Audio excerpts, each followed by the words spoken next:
देखिए, अगर एहसान खुदा का है तो खुदा छीन भी सकता है। आप 2 नंबर के धंधे वाले को पेट्रोल पंप देंगे, खराब लोगों को आप बड़े बड़े घर देंगे। मैं ईमानदार आदमी हूं, मेहनत कर रहा हूं 4 साल से, दिन रात उठ के काम कर रहा हूं, और आप मुझे नहीं देंगे। 2 नंबर का धंधा करने वाला साहब 2 बजे रात में जाके पूछ रहा है माल कहां पहुंचा, कहां तक? अरे महादेव को पता है कि मैंने जैसे ही वरदान दिया ये अच्छा काम थोड़े करेगा, ये करेगा कांड ही। आपने ही शक्ति दी, आप ही भाग रहे दिया। अरे बाप रे बाबा, वो अभी भी ट्राई कर रहा है।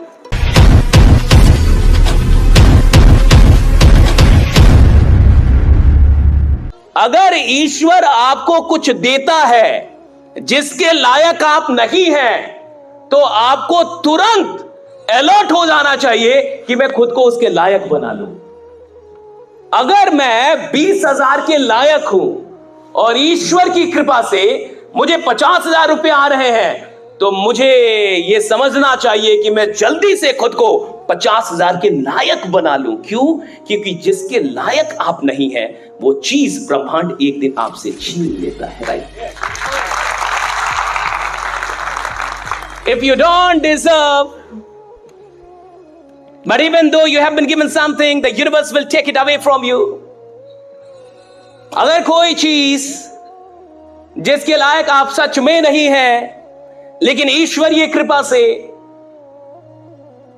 आपको वो चीज मिल गई और फिर भी आपने खुद को लायक नहीं बनाया, तो याद रखिएगा, जिन चीजों के लायक आप नहीं होते, वो एक ना एक दिन आपसे छीन ली जाती है। राइट? चाहे वो अमीरी हो, प्रसिद्धि हो, कोई भी चीज हो, वो छीन ली जाएगी आपसे।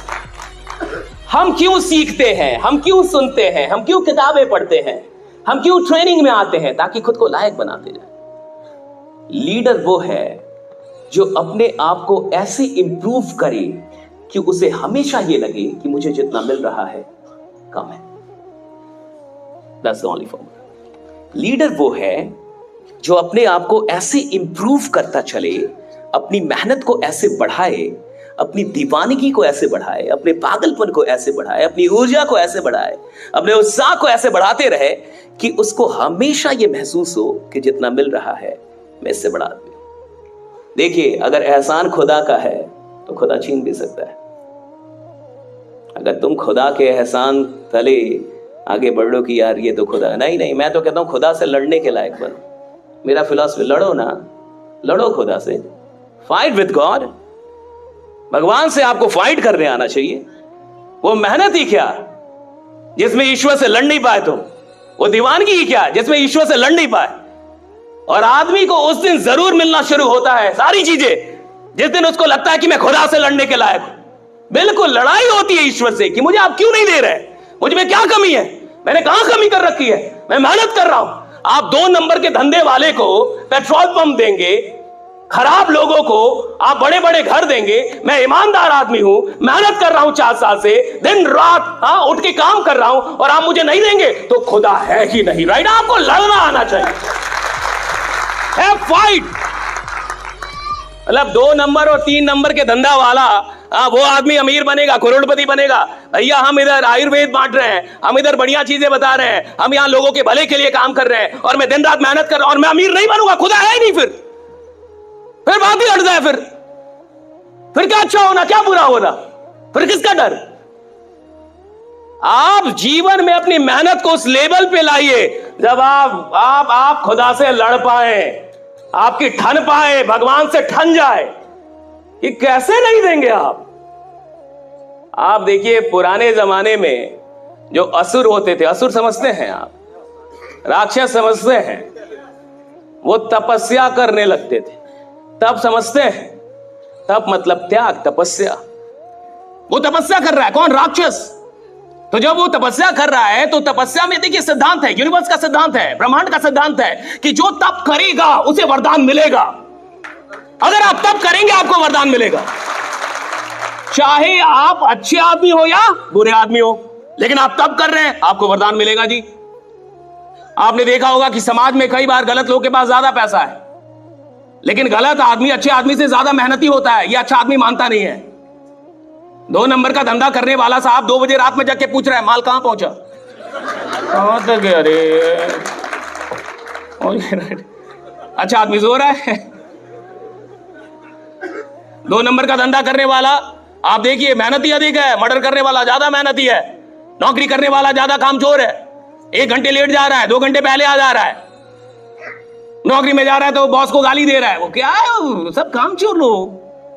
वो कहते गलत जमाना जमाना गलत नहीं है, तेरा दिमाग कम है, अभी जमाना सही चल रहा है जैसे चल रहा है। बहुत सही सिद्धांत है। सिद्धांत है कि जो तप करेगा उसे वरदान मिलेगा। अब राक्षस तप करते थे, महादेव जी गए वरदान देने, तो महादेव को पता है कि मैंने जैसे ही वरदान दिया ये अच्छा काम थोड़े करेगा, ये करेगा कांड ही, लेकिन मुझे वरदान देना पड़ेगा। क्यों? क्योंकि मैं विवश हूं। ईश्वर को विवश बना देता है। ईश्वर को पता है मेरी नीयत खराब है। ईश्वर जानता है ये आदमी साला क्रिमिनल बनेगा।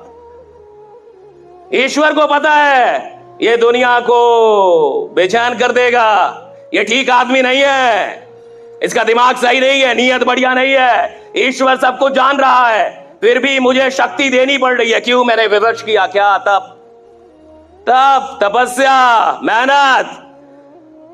आप देखिए राक्षस के बारे में एक एक बात क्लियर थी कि ये करेगा कांडी, फिर भी वरदान देना पड़ता था। और कई बार गड़बड़ वरदान दे दिया कि जैसे आपने सुना होगा भस्मासुर, कि जिसके ऊपर हाथ रखेगा वो मर जाएगा। तो कहा कि ठीक है, शिव ने वरदान दे दिया, वो शिव पे ही ट्राई करने लगा कि महादेव पे ही थोड़ा ट्राई कर। महादेव भागने लगे, महादेव भाग रहे हैं भाई।